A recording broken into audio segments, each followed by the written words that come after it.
बाढ़ आपदा पता नहीं चल पाता है कि इसका प्रभाव कहां तक होगा और कितना होगा। तो उसका असर नेपाल के सीमावर्ती जिले पर पड़ता है। किशनगंज, नौगछिया और अगर उधर से बढ़ते हैं तो कुछ हिस्सा दरभंगा, मिथिला का और पश्चिम चंपारण, पूर्वी चंपारण, और जहां भी कोई अगर कमी है तो किसी तरह का कोताही नहीं किया जाए, ये निर्देश माननीय मुख्यमंत्री जी श्री नीतीश कुमार जी ने दिया है। मीडिया के माध्यम से बताना चाहता हूं कि जो भी बाढ़ पीड़ित परिवार है उसके साथ राजनीतिक दल के रूप में भारतीय जनता पार्टी उनके दुख के साथ खड़ी है। इस विगत एक सप्ताह से जिस तरह से नेपाल के द्वारा भारी मात्रा में पानी छोड़ने का काम किया गया, इस विगत एक सप्ताह से जिस तरह से नेपाल के द्वारा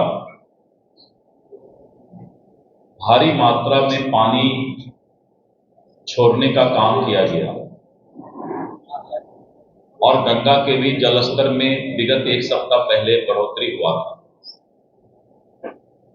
और सब मिलाकर देखें तो करीब 16 जिला बाढ़ से प्रभावित हुआ। बिहार सरकार का आपदा विभाग, जल संसाधन विभाग, फ्लड फाइटिंग जो हमारी एजेंसी है, और भारत सरकार की ओर से एनडीआरएफ की टीम, ये सभी लोग मुस्तैदी के साथ बाढ़ पीड़ितों को राहत देने के लिए है, उसके लिए प्रयासरत है। बाढ़ आपदा पता नहीं चल पाता है कि इसका प्रभाव कहां तक होगा और कितना होगा। नेपाल में अगर बहुत ज्यादा बारिश पड़ गया और वहां से ज्यादा पानी अगर डिस्चार्ज हुआ, रिलीज हुआ, तो उसका असर नेपाल के सीमावर्ती जिले पर पड़ता है। और आपने देखा कि अभी सहरसा, सुपौल, मधेपुरा, अररिया, किशनगंज, नौगछिया और अगर उधर से बढ़ते हैं तो कुछ हिस्सा दरभंगा, मिथिला का और पश्चिम चंपारण, पूर्वी चंपारण, और इन सब जगह बाढ़ का प्रभाव हुआ है। सरकार अपने स्तर से सभी तरह का मदद कर रही है। मुख्यमंत्री जी लगातार, माननीय नीतीश कुमार जी खुद भी मॉनिटरिंग कर रहे हैं, हवाई सर्वे भी कर रहे हैं, और जहां भी कोई अगर कमी है तो किसी तरह का कोताही नहीं किया जाए, ये निर्देश माननीय मुख्यमंत्री जी श्री नीतीश कुमार जी ने दिया है। आज मैं आप लोग को इस मीडिया के माध्यम से बताना चाहता हूं कि जो भी बाढ़ पीड़ित परिवार है उसके साथ राजनीतिक दल के रूप में भारतीय जनता पार्टी उनके दुख के साथ खड़ी है, और इसके लिए हम लोगों ने आज ही सुबह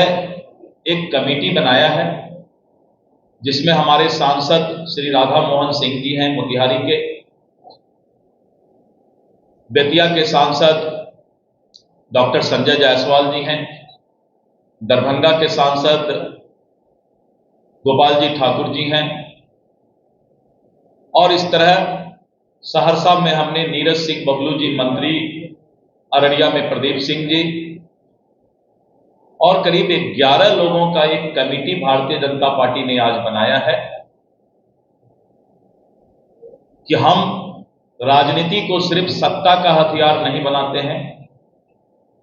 राजनीति हम सिर्फ सत्ता सुख के लिए नहीं करना चाहते हैं, और भारतीय जनता पार्टी के कार्यकर्ताओं ने यह फैसला लिया है कि हम पहला फेज में बाढ़ प्रभावित 1 लाख परिवार को भारतीय जनता पार्टी अपने कार्यकर्ताओं की मदद से राहत पैकेज देने का काम करेगी। हम उनको राहत सामान पहुंचाएंगे, और कल से ये काम मेरा शुरू हो जाएगा, और अभी पहला फेज में 1 लाख परिवार को, करीब 5 लाख प्रभावित लोगों को हम जो है बाढ़ में उनके दुख में शामिल होंगे, और उनको राहत पैकेज हम यहाँ से देंगे। जो भी सामान हमको जरूरत है, खाने का पीने का जो भी सामान जरूरत है, ये कल से हम शुरू करेंगे। प्रथम फेज में हम देख लेते हैं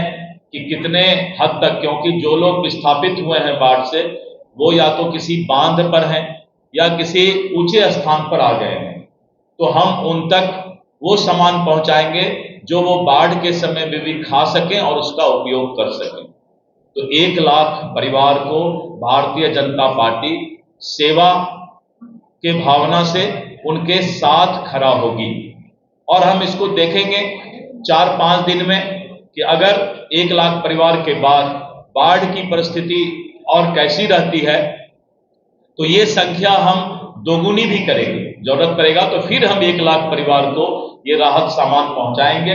जिससे कि भारतीय जनता पार्टी, जो उसका परमो धर्म है सत्ता के पहले सेवा, लोगों के दुख में शामिल होना, तो हम ये काम करेंगे। आज के इस प्रेस वार्ता में मुझे यही आपको सूचना देना था। आप लोग यहाँ आए, बहुत बहुत धन्यवाद।